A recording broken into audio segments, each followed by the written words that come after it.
حامل ورايحة البحر وهتصيفي، من أهم التعليمات والنصايح اللي لازم تخلي بالك منها علشان صحتك وصحة جنينك. السلام عليكم، ازيكم عاملين ايه؟ يا رب تكونوا جميعا بخير ويكونوا أطفالكم وأسرتكم في أتم صحة وكمان في أحسن حال. النهاردة إن شاء الله فيديو مهم قوي لكل ست حامل وكمان رايحة تصيف. الفترة دي مصايف طبعا بتبقى كتير ومواسم للمصايف، فمن ضمنهم الحوامل بتبقى محتاجة تعرف تعليمات مهمة ونصايح تاخد بالها منها علشان صحتها وصحة جنينها. مش هنفوت أي نصيحة ليكي، بس كملي الفيديو للآخر. ويا ريت تشتركي في القناة، على القناة هتلاقي فيديوهات كتير تخصك وتخص جنينك وكمان طفلك بإذن الله لما يجي بالسلامة. ولو تحطيلي لايك منك يا أحلى مامي، ويلا نبدأ. قبل ما نتكلم عن التعليمات اللي تهمك قوي لو انتي حامل ورايحة المصيف، تعالي نعرف إجابة سؤال مهم قوي قوي تعرفيه. هو الحامل ممنوع عليها المصيف والبحر والسفر؟ لا، مش ممنوع. الحامل مش ممنوع ان هي تروح البحر وتروح المصيف وتصيف وتروح وتيجي، بس اهم حاجة بتختلف من كل حالة للتانية. مش كلنا كحوامل بتكون الحالة زي التانية. يعني في حامل في اول 3 شهور بيكون الحمل حرج شوية والدكتور طالب منها راحة تامة، طبعا مش هينفع ان هي تسافر وتروح البحر. في منا بتكون في نص شهور الحمل كده، لا قدر الله جالها اعراض ولادة مبكرة، والدكتور طالب منها برضو ان هي ما تعملش مجهود كبير وان هي برضو تاخد راحة كويسة في البيت. دي برضو مش هينفع ان هي تروح. في منا في اخر شهور الدكتور بيبقى شايف برضو ان هي الحالة مش مستقرة، والأحسن إن احنا علشان نولد في ميعادنا ما نعملش مجهود وسفر وقت طويل، فبرضه ما ينفعش ليها السفر. فعلشان كده في منا خالص الحمد لله بتكون حامل وكل شهورها مشيت كويس ومن غير أي توتر ولا أي حاجة حصلت معاها لا قدر الله. فالدكتور هنا بينصحها تروح مصيف براحتها، مفيش مشكلة. فانتي لازم تبقي عارفة أي واحدة بتروح المصيف لازم تكون الأول استشرت طبيبها وطبعا فحصها وشايف ان الحالة مستقرة وينفع تروح ولا لا. طب يلا بقى عشان ما اطولش عليكم نبدأ بأول تعليمات ونصايح حلوة ليكي لو انتي رايحة المصيف. اول حاجة تخلي بالك منها ومن التعليمات الجميلة هي الوقت الاستراحة اللي انتي بتاخديه. طول وقت السفر طبعا بيختلف الساعات على حسب المكان اللي انتي رايحاه، بس تحاولي يعني مثلا كل شوية كده حاولي ان انت تريحي ظهرك، تغيري وضع القعدة. لو موفر ليكي مثلا لو انت مسافرة في عربية خاصة ليكو، حاولي ان انت تريحي ظهرك شوية، ده هيكون حلو ليكي ان انت ما تحسيش بألم اسفل الظهر ولا كمان تقلي في رجليكي الاتنين او تورم. يبقى انت كل ما هتغيري وضعك وتريحي ظهرك اكتر وتريحي رجليكي، ارفعي رجليكي ما تخليهمش دايما ثابتين انك انت قاعدة ورجليكي في الارض، لا حاولي ترفعيهم شوية لفوق. ده هيخليكي ما تحسيش بألم أسفل الظهر وإن شاء الله مش هتحسي بتورم في الرجلين. طيب، تاني حاجة وهي الحركة للجسم وتنشيط الدورة الدموية، وده بيحصل لو انتي مثلا في عربية خاصة. حاولي كل ما تقابلوا استراحة انزلي، تمشي كده كام دقيقة، ادخلي الحمام، اشربي حاجة، كلي حاجة خفيفة.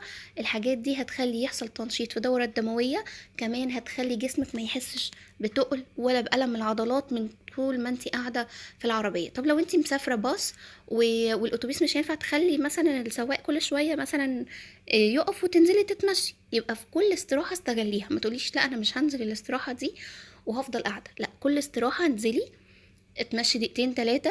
لو هتدخلي التواليت هتاكلي حاجة خفيفة برضو تشربي حاجة، ده مهم جدا. ما تسيبيش استراحة غير لما تتمشي شوية كده علشان يحصل تنشيط للدورة الدموية وكمان جسمك يفك.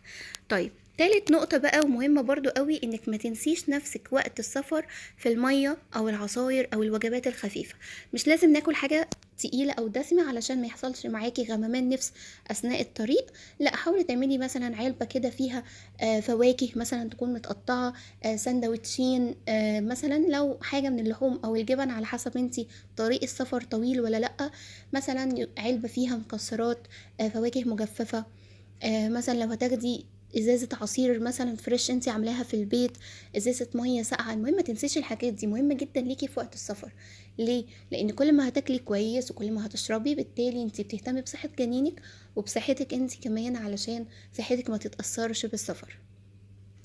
طيب نيجي بقى الرابع حاجة وهي المطبات. المطبات يا ريت نخلي بالنا منها جدا في وقت السفر. لو انت طبعا راكبة في عربية خاصة بيكو، اللي بيسوق يبقى عارف ان في حامل في العربية، فبالتالي بيخلي باله منه في اي مطب. طب لو انت مسافرة مع باص برضو، زوجك او اي حد معاكي او انت عرفي السواق ان انت حامل، فلو في اي مطب يا ريت بالراحة علشان صحة جنينك. طيب تهوية المكان مهمة جدا. طول ما انت مسافرة كل شوية كده افتحي الشباك جنبك، الأكسجين يدخل في العربية ويكون أحسن ليكي في النفس. طب لو انت راكبة باص برضو يا ريت في كل استراحة تطلبي من السواق ان هو، احنا عارفين ان الباصات بتكون مكيفة فبالتالي بيبقوا قافلين الباب، لكن في الاستراحة بيبقى فاتح الباب و قافل التكييف طبعا. فانت بتاكدي على حاجه زي كده بس، يعني انتوا لو في استراحه والسواق قافل البيبان بتاعه الباص، اطلبي منه احنا عايزين نغير تهويه الباص، فياريت تفتح البيبان علشان يدخل فيها هواء واكسجين جديد. طيب يبقى دي حاجة مهمة قوي تهتمي بيها، هي المطبات وتهوية المكان حتى لو انت صحتك كويسة. المطبات برضو بتكون مضرة على الحامل. طيب نيجي بقى الخامس نقطة. هو انا لو هروح المصيف، مثلا هكون في مكان فندق او حاجة والمكان ده فيه بسين، وفي نفس الوقت هنروح الشاطئ البحر. لو انا حامل بقى افضل ان انزل البسين ولا ان انزل البحر؟ الافضل البحر. ليه؟ البحر المية متجددة، مفيهاش كلور. في نفس الوقت الكلور على فكرة ممكن يعملك التهابات لو انتي حامل، فالاحسن ان انتي خليكي في المية البحر كمان بتتجدد. لكن البسين هيفضل كده، احنا عارفين الاطفال بتعمل ايه في البسين. طيب نيجي بقى لسادس نقطة ومهمة قوي قوي اول ما تروحي البحر يا مامي. اول حاجة الشمس. لو هتروحي وفي وقت فيه شمس خليكي قاعدة تحت الشمسية او في مكان ما يكونش فيه الشمس رئيسية او عمودية عليه، وما تنزليش البحر في وقت الشمس الشديدة على المكان ده، احسن ليكي كتير. تاني حاجة الازدحام. ما تنزليش البحر لو انت شايفة ان الوقت ده في ناس كتير قوي في البحر، ممكن حد لا قدر الله يخبطك. لا قدر الله الاطفال كتير في البحر في الجو ده بتلاقيهم يعملوا حاجات مش لطيفة. فانتي خلي بالك في وقت ما يكون في زحمة قوي ما تنزليش.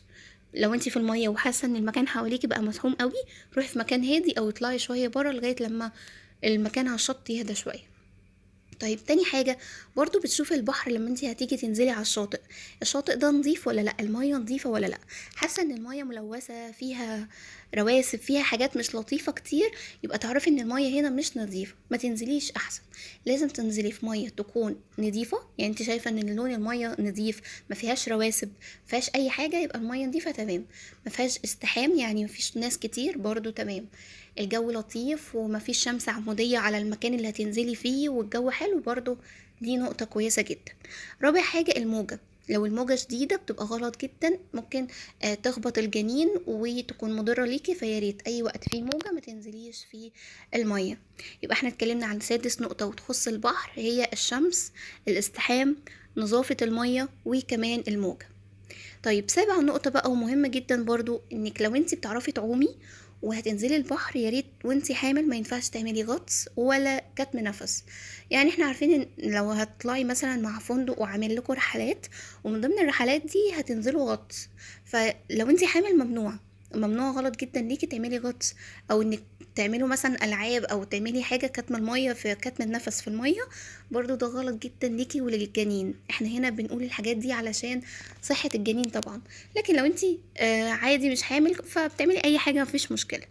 علشان صحه الجنين ما ينفعش ولا غطس ولا كتم نفس تحت الميه. تامن نقطه وهي مدار اليوم بقى وانتي في السفر، خلي بالك من النقطه دي لان ممكن يعني من ان انت عايزه تتبسطي وبتخرجي وتروحي وتتصوري والحاجات دي بتلهيكي عن الاساسيات في الحمل، وهي ايه؟ انك وانتي خارجه من الفندق او من البيت ورايحين وقت للشاطئ، خلي معاكي ميه، خلي معاكي طعام. الوجبات بقى لو انت هتاخدي وجبه خفيفه مثلا ان انت لسه فتره، فخدي معاكي اي حاجه خفيفه كفاكهه، خضار، طبق سلطه مثلا، او مكسرات، علبه زبادي، اي حاجه خديها خفيفه معاكي في الشنطه علشان لما تروحي تقعدي شويه تاكليها. برضو الفيتامينات بتاعتك ما ننساهاش واحنا رايحين المصيف، خدي في علبه معاكي بتاعت الادويه، حطي فيها الفيتامينات اللي انت بتاخديها على حسب شهور الحمل. كل الحاجات دي مهمه للجنين، لو انت عملتيها يبقى انت ماشيه على الخط الصح ان شاء الله، ومفيش اي حاجه تضر بيكي ولا بالجنين وانت في البحر والمصيف. اجازة سعيدة تروحي وتيجي بالسلامة يا احلى مامي. ما تنسوش تشتركوا في القناة وتفعلوا زر الجرس، ولو في اي استفسار هرد عليكم على طول. شكرا ليكم وشكرا للمتابعة. باي باي.